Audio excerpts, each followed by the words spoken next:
अगर आप चाहते हैं स्वीटी कुमारी ऑफिशियल का सबसे पहले ऑडियो वीडियो सुनने के लिए तो चैनल को सब्सक्राइब कीजिए और बेल आइकन को दबाना ना भूलिए। Music by Ambe recording studio Delhi.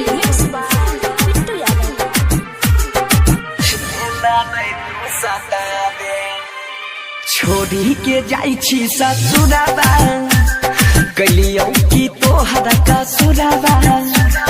छोड़ी के जाई छी ससुराबा कलियो की तोहरा कसुराबा। जान हमारा बताबे ये नहीं तू सताबे। जान हमारा बताबे ये नहीं तू सताबे। छोरी के जाई छी ससुरबा कलियो की हमें कसुरबा। छोरी के जाई छी ससुरबा कलियो की हमें कसुरबा।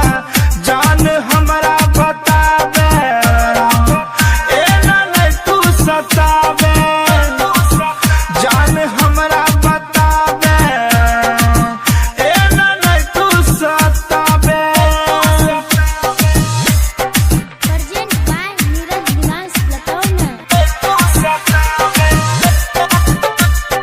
अगर आप चाहते हैं स्वीटी कुमारी ऑफिशियल का सबसे पहले ऑडियो वीडियो सुनने के लिए तो चैनल को सब्सक्राइब कीजिए और बेल आइकन को दबाना ना भूलिए।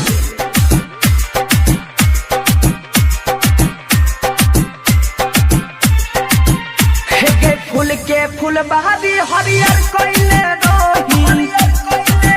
हे तोय देलही दिल हमरा कलही ना सही। तोरे वियोग में दिन रात रहे छिए। सुतला में तकिया पकड़ के काने छिए। आगे कर लेलही हमरा से घात गे। धैर्य लेलही दोसर के हाथ गे। आगे कर ललही हमारा से घात गे। धर ललही दोसर के हाथ गे। कलियो की तोहरा कसुराबा गे। छोड़ी के तू जाई छी ससुराबा। जान हमरा बताबे ये नहीं तू सताबे। ये नहीं तू सताबे।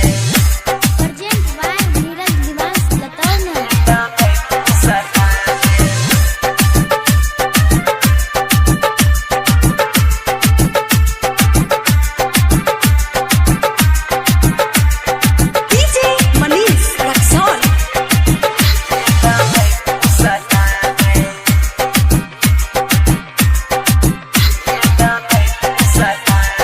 तोहरा जुदाई न सहबोगे गोरी। सिल्ला पलोढ़ी से माथा लबोरी। हमारा आयुष बरसी के न तो भइले। जियते जी जान विकरंता के ले ले। मार देलही सीना में छुरा। सपना तू कोई लेलही पूरा।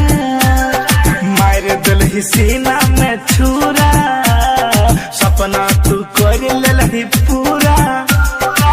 छोड़ी के तू जाई छी ससुराबा गे। कलियो की कबना कसुराबा गे।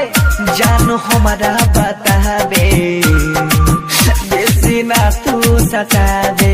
Ambe recording studio Delhi. Mix by Bittu Yadav. अगर आप चाहते हैं स्वीटी कुमारी ऑफिशियल का सबसे पहले ऑडियो वीडियो सुनने के लिए तो चैनल को सब्सक्राइब कीजिए और बेल आइकन को दबाना ना भूलिए।